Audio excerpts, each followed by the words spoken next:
Hello, ladies and gentlemen, and welcome to this. This is Combat Sports News for the 6th of December 2018. I'm Amir from KocoSports.net. That's KocoSports.net. That's where the world goes to kick ass. And for Combat Sports and above all, where it's okay to be a passionate fan. Apologies at the lack of visual. I am currently house sitting for my parents as they're off on a fun dabby doo-dah trip. So I'm house sitting for literally one night. So with that in mind, apologies, no visual graphics, no video like there normally is for this show. But we'll be back when we get back to normal, going back home tomorrow morning. So definitely have a video up tomorrow morning with this beautiful Englishman's face. But hopefully you guys are great. If you're listening live, please feel free to smash, bash, and trash anything you wish into the live comments. And as always on this channel, we will get to them once we finish breaking down all the news. We've got loads of news to catch up on. We'll get the sad stuff out the way first. Larry X. Hennig passed away today, and then yesterday Dynamite Kid passed away. I know lots of people online are saying derogatory negative things about Dynamite Kid, lots saying positive about obviously his wrestling career and then him as a person. Obviously much respect to Dynamite Kid and what he did with his personal life. I'm not God, I will not judge him. People make mistakes and do stuff, and I you know what, I don't actually know what he's done, so I'm not going to comment on it because I didn't look into it. I saw people start getting angry and aggressive. I was like, you know what, I'm not going to look into it. That's how I work. If I don't want to know something, I'm really smart about it. I don't look. I'm a crafty little Englishman like that. But yeah, Larry X. Hennig was terrible news, and condolences to all the families involved in those tragic passes. It seems strange with wrestling. You kind of go a long time, when no one passes, and then all of a sudden you get a kick of a few. And that's definitely two tragic losses there. I remember watching Dynamite Kid and Tiger Mask from New Japan from the 80s, and it was absolutely mind-numbing. And the British Bulldog stuff, Davey Boy Smith, just great stuff. Great stuff. We got quite a lot of news to talk about, so we'll jump into that. We'll talk a little about the Deontay Wilder and Tyson Fury pay-per-view buys. If you guys remember, they needed 250,000 to break even for the Showtime and PBC, and apparently, according to Mike Koppenberg of the Ring magazine, he says that they're tracking at over 300,000 pay-per-view buys. So there's a massive success. And you got to remember, like, this is the first time that Wilder and Fury have main evented a pay-per-view in the US. If you remember, the heavyweights kind of haven't really been doing much, but then all of a sudden you got, the rise of Deontay Wilder, Tyson Fury, Anthony Joshua over here in the UK. It should be good to see where they go from it. I'm really happy that the 250,000, they must spend a lot of dollars. Obviously, we read on the last Combat Sports News show about the earnings of the boxers. So obviously there's some big payouts, but glad they did that. I remember I watched the event at the Sports Bar, which was on BT Sports box office, which means it's funny, you have to pay to have BT Sports, like a monthly subscription, and then you have to pay to have the pay-per-view as well. It's absolutely brutal. I myself don't have BT Sport, my parents do, so whenever there's UFC fight, like a pay-per-view, I always come around here and manage to watch it because I'm a crafty little fucker. What else have we got here? Amir Khan was offered $5 million to fight fucking Terence Crawford on March 23rd for ESPN pay-per-view in Madison Square Garden.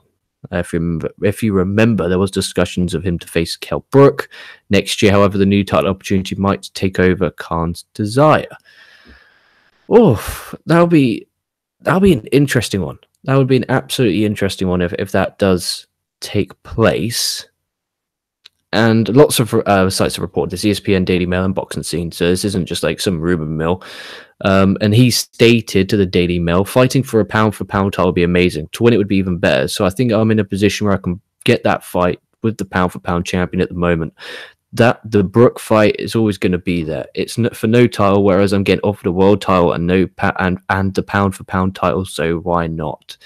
So he's good. There's some incentive there. Obviously, with the $5 million. And obviously being on ESPN pay-per-view. I didn't know ESPN did pay-per-view. Maybe in the UK we don't have that. We have Sky Sports, which does boxing. There's box office, Sky Sports box office, there's BT Sport box office, and that's the equivalent of an American pay-per-view. I didn't know ESPN did pay-per-view. That's news to me. I generally never knew that they did that. That's absolutely crazy. What else have we got here? There was some news about Dominic Cruz. That was it. Dominic Cruz will be set to return at UFC 233 on January the 26th from the Honda Center in Anaheim, California. He'll be making his return for the first time in over 2 years, and he'll be fighting number 6th ranked John Lineker. It's just good I haven't seen him. Last time Dominic Cruz has been in the octagon was when he lost the bantamweight championship to Kobe Carbrandt in UFC 207 in a unanimous decision. And before that, Cruz had never lost in the UFC before. And if you remember, he was on a 13-fight winning streak. So it'll be a really interesting fight. This will be a big win for John Lineker. If John Lineker can get a win here, that could bump him up to possibly earn a championship fight against the bantamweight champion. And then a win for Dominic Cruz, we can then see him in the next fight against maybe, a number 1 or number 2 ranked fighter, which could be really interesting. But good news there for the UFC 233 card on January 26th. That is definitely, and also on the UFC 233 show, there's some bangers of fights. James Vick and Paul Felder, always love watching James Vick. Robbie Lawler will be wrestling. So used to talking. Will be fighting Ben Askren, Formula One championship guy. They did the swap with Demetrius Johnson. And obviously, Dominic Cruz, John Lineker, and then the flyweight championship, Henry Cejudo against TJ Dillashaw. That's for the flyweight championship. Let's talk about some UFC 231, which is coming up Saturday, if I am correct. And I think I am correct. But Joanna Jędrzejczyk, I'm proud of myself for being able to pronounce that name. Many people call it JJ. I think even in the title I put JJ because I'm like, there is no way I'm going to be able to pronounce that name. But the co-main event for it will be Joanna Jędrzejczyk taking on Valentina Shevchenko for the currently vacant flyweight championship. Lots of people online are excited and enthusiastic about that. For what I'm excited for, but others are saying she does not deserve, a fight for the flyweight championship. This is her first fight in that division. Jessica Ai is also in that division, as well as Liz Carmouche. I put Carmouche. Where did I get Carmouche? Gooch. Shut the fuck up. Carmouche. Fucking moron. But yeah, she just went in an interview for the pre-fight and just said, "Look, this is what the UFC fans want, and it's true." And she's worked hard for it. And yeah, she's lost a couple of fights, but she's incredible. And I'm really, really excited for that. Actually, I for one, am very, very excited for Saturday. And I know for a fact I'll be watching the fights live. I may even do a live post show. No promises because the UFC finishes so damn fucking early in the morning UK time. But I know I'm not going out for this one. I only go out for the big ones. Like I've already booked off work. John Jones fight against Gustafsson. Though I butchered that. John Jones fight December 29th. I got that booked off for work, and I know I'm going to be going out with a couple of mates. The Fury Wilders, the same. The big ones always go to the sports bar because it's this beautiful sports bar, and it's not very far away. It's like a £15 taxi journey away, so it's really not that far away from me. And by the time split it between like 4 or 5 people, you're paying what, £2.50, £3 for a taxi journey, which is cheaper than a fucking bus. And if you live in the UK, you'll now have tilt on your cap. A taxi is a cab if you're an American. And basically, the way this sports bar works is there's a massive, I'd say 100-inch TV, like a cinema screen at the front. And people can pay to reserve these seats really close to it. And then behind it is pool tables, snooker tables, and every single wall, all 4 walls. It's a massive building. Every single one has a 42-inch TV showing different things. Boom, boom, boom, boom. But when there's a big pay-per-view on, they only show that, and they don't play any music. They play the commentary, that they burst it out. The atmosphere is incredible. You bet on all the fights there. It's absolutely brilliant. So if you've never been to a sports, and I was a guy, I used to listen to some MMA podcasts back in the day. People are like, I've been to a sports bar to watch. I'm like, I could picture that being pretty shit. And the first time I've been, I was like, the first time I went was Conor McGregor and Khabib Nurmagomedov. That was the first fight I went to see at a sports bar, and since then I love it. I want to go for every big fight. It was brilliant. Actually, no, it was Conor McGregor Floyd Mayweather last year was the first one. Then I had a cut gap, and then I watched the next McGregor fight against Khabib. And then I'm going to go watch the Jones one, watch the Fury one. If DC and Lesnar goes, we'll definitely be going to there for that one. Not much talk about that recently, which is strange. I do hope that they go at it again. Not go at it again. Go at it in the UFC. I think that'd be absolutely brilliant. But yeah, JJ, being confident. She said she does feel sorry for everyone in the division, but it is how it is, and there's nothing that they can do about it. It's as non-dickish as that can sound. Remember, if you're listening live, please feel free to smash, bash, and trash that live comment section as much as you wish. And if you're listening post-live, feel free to do the same. I'll respond to each and every one of them. So today's New Japan Pro Wrestling World Tag League happened today. Here are the results for the block matches. Best Friends defeated Guerrillas of Destiny. Sanada and Evil defeated Laizuka and Suzuki.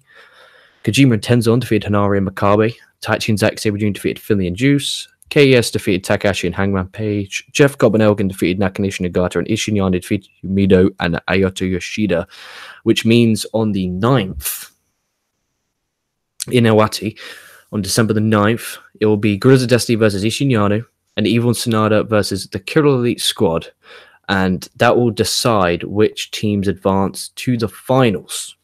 Okay. And so the finals are being held on December the 9th, and on the next New Japan World Tag League tour show, it'll be Guerrillas of Destiny against Ishin Yano and Evil Sanada against Killer Elite Squad, and that will determine who will wrestle each other in the finals of that tournament. Also announced for that tournament, that final day on December the 9th is the Young Bucks. They've already been announced because they did it in there being the Elite Series. Apparently they went on there and said that I don't watch it, but they no, just personal reasons. If you watch it, good for you. But moving on. They announced that they were going to be on it, going to be on the final show. So it'll be interesting to see if Jericho's on it as well. Maybe they do a big deal about it. But either way, I'm very happy that the Young Bucks could be on there, and I'm just a bit concerned that maybe the Bucks will challenge, that Guerrillas of Destiny will win, and then the Bucks will challenge at Wrestle Kingdom. That's my prediction. Whether it happens or not is a different story. Do I want to win? I don't know. I actually don't know who I want to win. I'm kind of unbiased. Just watching it and enjoying it for what it is, and there's some good tag team wrestling. If you want to watch good tag team wrestling as well, the All Japan World Tag League has been phenomenal. Absolutely brilliant. If you want to watch some good solid in-ring wrestling, and it's not high-flying, it's not fast-paced, it's really just brutal, stiff, good old school style wrestling, then All Japan is definitely a promotion that you should invest your time in, because it is absolutely phenomenal. And one another thing also I'm really getting into at the minute more than I ever have before is DDT, the King Grand Prix. I need to catch up on that. I've nearly finished the second night. I'm watching basically a match a night, and I don't know what it is with me. I'm kind of in this phase at the minute where I'm going out with my friends a lot, going gym and training, and it's working as well, and family. It's everything's kind of going screw with, and then it's Christmas as well, and then it's like the house sitting stuff here, and then it's I want to Red Dead Redemption 2 is just fucking the online's come out, so I'm fucking that in the ass. And then there's it's sickening. It's absolutely sickening, but I'm loving my life. I'm on a serious note, I don't think I've been this happy in a very long time, which is a great thing and a great feeling to have, and I wish you all to have the same amazing feeling. Speaking of non so amazing, this week's edition of Raw, I haven't watched the show. I didn't watch the show. I watched SmackDown, actually. I watched SmackDown yesterday. Don't ask me why, when I could have watched DDT, the fucking moron.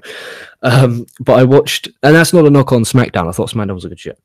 I just should have watched DDT, like in hindsight being 2020. I really should have. What was I doing? Need to do the catch up. I don't know. I was just kind of like sat on my sofa in my lounge, and I was on my PlayStation. And DDT Universe doesn't work on my PlayStation browser. I have to do it on my laptop. And I was like, I can't be bothered to go to my bedroom. I did a workout, sat home. And I was like, oh, fuck's sake, what should I do? I played Red Dead, and I'm like, you know what? I'm knackered of Red Dead now. All my mates logged off.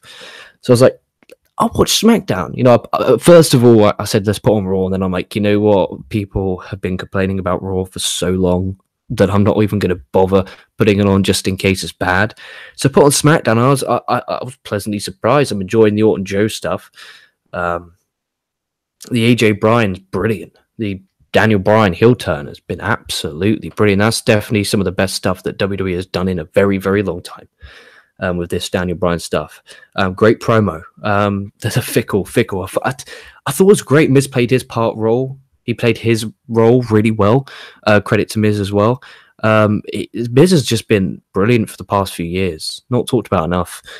I saw Ambrose with this new gimmick on Raw with sirens and gas masks and 60 jobbers on the ramp. I'm like, shouldn't say jobbers, local talent on the ramp.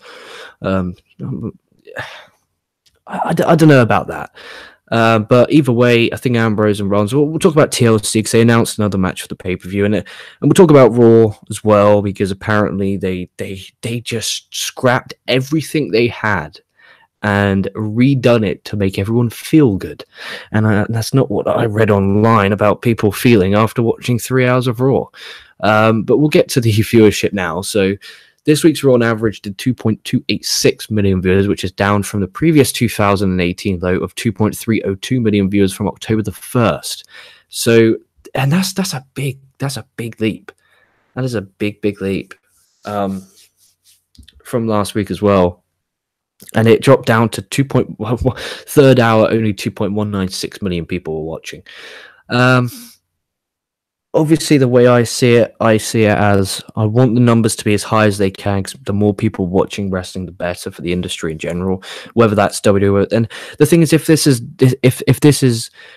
WWE's fans going, you know what, I'm actually going to watch something else on a Monday night. As long as they're watching wrestling, I don't mind. But what I don't want it is for these people to go, you know what, this sucks, and I'm just not going to watch wrestling anymore. That's a big concern. But fingers crossed they just found something else to watch, or maybe they're just taking the time away from it. But you know, we're in December, guys. We're approaching Rumble Mania season. Yeah, they should be, promoting the Rumble, doing qualifiers. There's 30 spots. That's 30 qualifying matches they could do. At TLC, obviously they got the mixed match challenge, where the winners become number 30 in male and female. So that's 60 there's 60 spots if you include male and female. Can't we get a who's not on the card at TLC? Can't we get, for a women example, can't we get like a Sasha Banks going one-on-one with a SmackDown talent? Or Sasha Banks versus Ember Moon versus Bayley in a three-way. Winner earns a guaranteed spot into the Rumble. Something along those lines. And I wish that they did this, because the spot should mean something. And I understand with the women, because the roster is actually that depth to the point where they need all the women involved. So maybe that was a bad example. But maybe we could see Elias versus Lashley, winner qualifies for the Rumble. Add some intrigue to these matches. And that's just constructive criticism. I'm not saying what they're doing is bad. I'm just saying that they're a bit of constructive criticism. I would personally, as a fan, like it if more of their matches that were happening had more impact on stories, rather than having two guys go at it for the sake of filling time and having a wrestling match. But so the show started off hour 1, 2.262, went to 2.399, and then dipped big to 2.196. So over 200,000 people from hour number 2 decided they're not sticking around for hour number 3, which is very concerning. Very concerning indeed. And it's they did a poll. No DQ. I'm on their Twitter machine. They did a poll for Raw. I'm just no association at all. I'm just looking at it. Last week, 5% of the fans gave the show a thumbs up. This week, 12%. So I don't know if the show is better or just nicer people, or the 7% of people just decided not to watch. What else have we got here? SmackDown. Oh, they took a hit, and that sucks because this was a good show. For the most part, it kind of flew by. Maybe it's because I didn't have any. What was the word? I didn't have any advert breaks. It was just watched it all online. But the average drew 1.948 million viewers, which is down from last week's 2.264. Yeesh. This is the second least watched episode of SmackDown since November the 8th, which is 1.921, and that was Election Day 2016. So that is absolutely crazy. That is scary. And 300 people, just 300,000 people just deciding from last week to this week, I'm not watching it. The thing is, last week's SmackDown wasn't too shabby. I remember doing a recap on it. I thought it was definitely a lot better than Raw. And the thing is, with Raw being so close to SmackDown, no gap, it means that if people think Raw's terrible, they're like, oh, I can't be dealing with W. I'm done. I'm not. That's it for me for the week. Which is why I'm happy SmackDown's moving from. If I'm right, they're moving back to Thursday or Friday. I can't remember which one, but they're definitely moving. But that's scary low. Eesh. This time last year, they did 2.493 for December the 5th. Interesting. Apparently, Alexa Bliss will be returning at the Royal Rumble, according to the Wrestling Observer, the Performance Center. Obviously, there's loads of rings. You guys know. Then there's a crash pad ring. Apparently, she's doing bumps on there, taking light bumps. And, makes sense. Slowly introduce it, then start taking, horse bumps and flatback bumps in the normal rings and work your way on from there. I think that's smart. I don't know why they're reporting it. I don't think it's anyone's business, and it destroys the surprise. But hey, coming from a guy of a news fucking podcast, I'm pretty hypocritical. What else have we got here, son? My fucking computer decides to lag like a motherfucker. Here we go. This is an interesting one. So Becky Lynch. Okay, if you guys know, the WWE Royal Rumble have like this VIP access gimmick where you can if you've never been to an access event, or maybe you're an MMA fan listening, an WWE access event is where it's like an autograph signing. Okay, and Becky Lynch's one at the Royal Rumble coming up January sold out in less than 2 minutes. That is insane.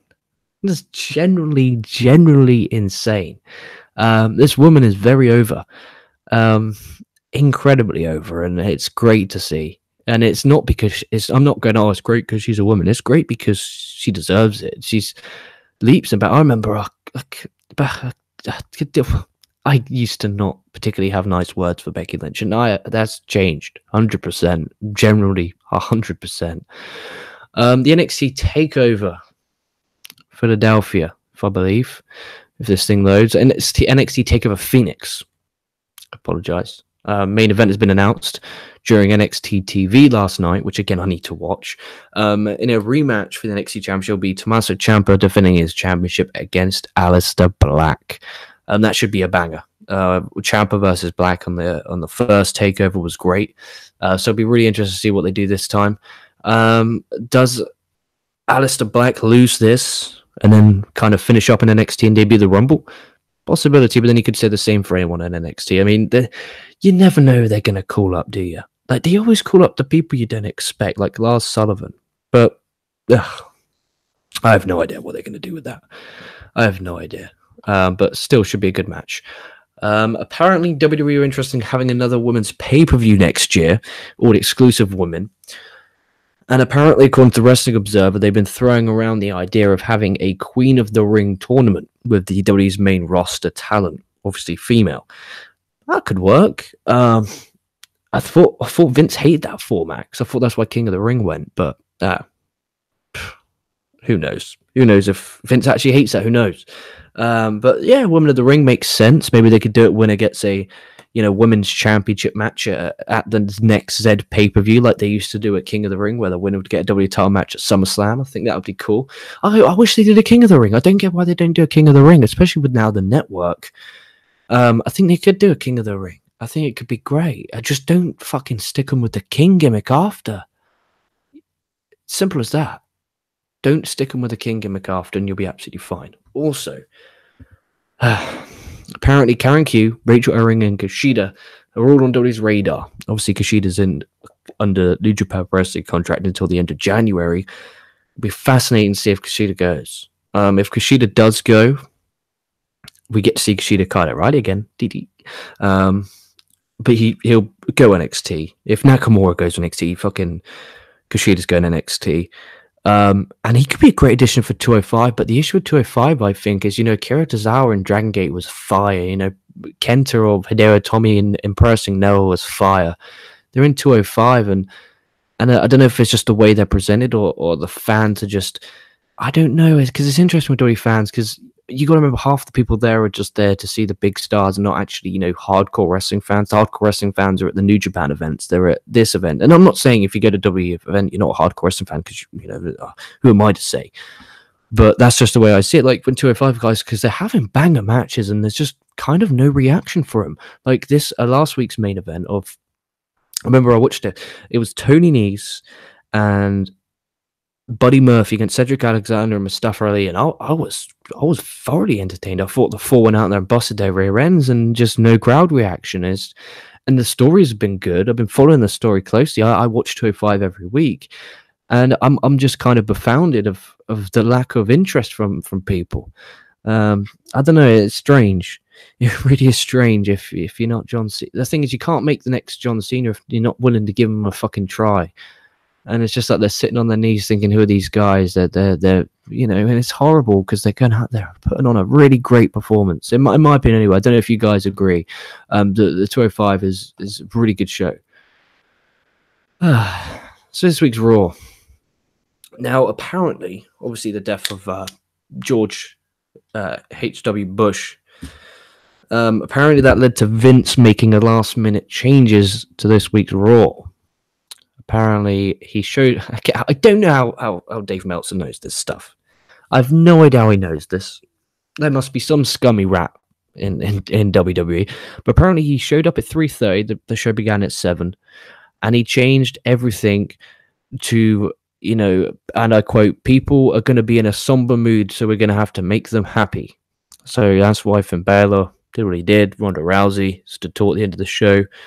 Apparently, he just changed the script so that all the babyfaces stood tall, which is great. I don't know. The thing is with Raw, like the fact that he's like, oh, let's send people home happy. I thought that's the point of wrestling. So like that's the thing. And I get you got heat, maybe heading into a pay-per-view, but it's every week. And again, I don't want to come off here like negative Nelly because I'm really not. I'm enjoying, just sitting back as a fan and trying not to nitpick. It's very tough to do, but I've kind of got the grasp of it now. As I took 2 months off from like reviewing it, and I'm not reviewing it because I'm just not for personal reasons. But like, it's just the talent's great. It's just the stories are just you watch the show and the stories are there to kind of make you feel sad. Your guy never gets the triumph. You're just seeing the tragedy again and again. And it's like, as a fan, you're just like, can just once in a while they just fucking the baby faces come on top without heel heat? It's strange. I'll give him heel heat, pal. It's like, just please let me feel happy watching an episode of Raw. And I'm not saying baby faces shouldn't win all the time. I'm not saying that, but every now and then would be nice. Right. Final one. Let's talk about a little bit about TLC. As the TLC pay-per-view is coming up next Sunday, there's another match added to the card, and that's Natalya and Ruby Riott. They're going to be a tables match coming up at the pay-per-view. Also, the Mixed Match Challenge Season 2 finals is apparently going to be determined there. So it's, I think the card, I'd say the top 4 bouts that I'm excited for: Brian AJ, Rollins Ambrose, Lynch, Asuka, Flair, and Bar Usos, New Day. I think that'll just be a bang. Because on SmackDown they had a really good 3-way. It was Cesaro, Woods, and one of the Usos, and they had a really, really good match for SmackDown. And I hope Randy Orton's on the show. It's been too long since I see the paper without him. I think Finn Balor Drew will be a good match as well. It should be a good pay-per-view. Fingers crossed. Anyway, I know it's a strange time. It's 12:33 UK time, so let's see if we got any live comments. Hopefully we do, and so I can dive into them. Let's see what we got here. And we have. That's really good stuff. And about says, "What's up?" Okay, I'm doing really well, man. Thank you very much for asking. They do ESPN Plus. It's not really a pay-per-view. Okay, that makes more sense. Okay. Samuel with a thumbs up. Thank you very much. How good is Red Dead Redemption 2? I think it's absolutely brilliant. I think it all just depends on what type of game you like. Like I'm not really a story guy, so I didn't really take much time in the story. I kind of but I love GTA Online. So it's made by Rockstar, the same company, and it's the same feel. You know, you get your own camp, and you can, you know, you play with your mates online. You get your own camp, and then you do missions, and it's brilliant. If you like the first Red Dead, I fucking recommend it. It's an absolute great game. Ole Samuel says the new Daniel Bryan is really good. I 100% agree with that. I've really enjoyed it. When he turned heel, it was very questionable because I was like, okay, how are they gonna, in a non-narcissistic way, how are they gonna ruin this? And thankfully they haven't, and I'm really happy that they haven't. Ole Samuel says 205 Live guys should be the first match of the pay-per-views. They are that good. I agree. I actually fully agree. I would love Buddy Murphy to be on the opening match of Cedric Alexander on the TLC. Maybe make it a ladder match. Say, you know what, guys, you fucking earned this. You want some eyeballs? Here's a pay-per-view opening match, first match on the card. Crowd's going to be hot. Ladder match. Go. Burn the fucking house down. I don't know why they didn't make it a four-way. You know, put in their niece, Alexander, Ali, and Murphy, and just have a barn burner of a match. Ole Samuel says mixed match challenge is boring. Why not just do husband and wife teams? Yeah, I don't actually think I've ever sat down and physically watched a full episode of mixed match challenge. It's on Facebook Watch, and I don't have Facebook. Well, I have like one where I could talk to Dave and stuff, but apart from that, I don't have Facebook. I don't go on it. I have Messenger. Yeah, tired as fuck. I've been up since 7 a.m. It's fucking 12:35 a.m. I've been working. Absolute madness. Oh, brutal day. Brutal day. But yeah, I'll be back tomorrow morning, maybe with some review of some kind. No promises. Just depends what time I get up. Because I'm going to go make myself a nice cup of tea like an Englishman should. I'm going to sit down. And believe it or not, I got the snooker on record. So I'm going to be watching some of the snooker. I'm excited to do so. I've stayed away from the results. Yes, I'm a 21-year-old man, soon to be 22. Birthday, 10th of December. I'll be soon to be 22-year-old man, sat down on the sofa, having a cup of tea. Beautiful stuff. I'll not be available tomorrow evening. It is a funny story. We'll say it's a funny story. Basically, there's the what's it called? The apps where you make a profile and then you swipe. I'm all about the percentage game. So I don't look, I just swipe. So swipe. Me and my mates do it. It's all of us do it. You know, like out of our friendship group, a couple of them are in relationships. Others I've been in a serious relationship, so I'm just kind of like up for some fun, whatever. So I'm there swiping, mates there, so we just swipe. So every time we see each other, we saw each other last. If I believe we saw each other last Wednesday, I think. No, it's last Thursday. So there we're swiping like swipe. You're just swiping right the whole fucking time. So then you just wait for a match to probably like bing, bing, bing, bing, bing. You're like, yeah, maybe, message and see what happens. And I've got a lady friend coming around tomorrow night, so that should be interesting. So I'll not be applicable tomorrow night. If I'm not on Saturday or Sunday, I've been killed. So please send a search party out for a raging Englishman. Or some catfish. That'd be funny. Well, I've never been catfish. That'd be funny. I say it'll be funny, but it wouldn't be funny, would it? That'd be brutal. Shout out to anyone who's ever been catfish. That's a good TV show. I don't watch much American television, but Catfish is a banger of a TV show. How did we get to that? You know, let's do a combat sports news show where you don't talk about your personal life, where you'll never get in trouble. Brutal. Adam Brown says, are you on Instagram? I had an old one that I didn't use. I have a personal one. Yeah, I don't give that personal one out just for privacy reasons, really. I don't know. I don't know. Like, I would worry if you comment something in them, because my mates are pretty savage. Like, they're proper next level banter. So they'll be like, "Oh, well, you got this guy from America coming on your thing for?" Well, yeah. So I'm like, "Oh, nah, I can't do that." And then there'll be arguments. There'll be nah. But bro, how'd you know him? Are you threatening him? Blah, blah, blah, blah. Nah. And I just post. Literally, my Instagram is videos of me going out clubbing with my mates. It's just literally that is it. And I post most of them on Twitter, to be fair. So at LK Wrestling on Twitter.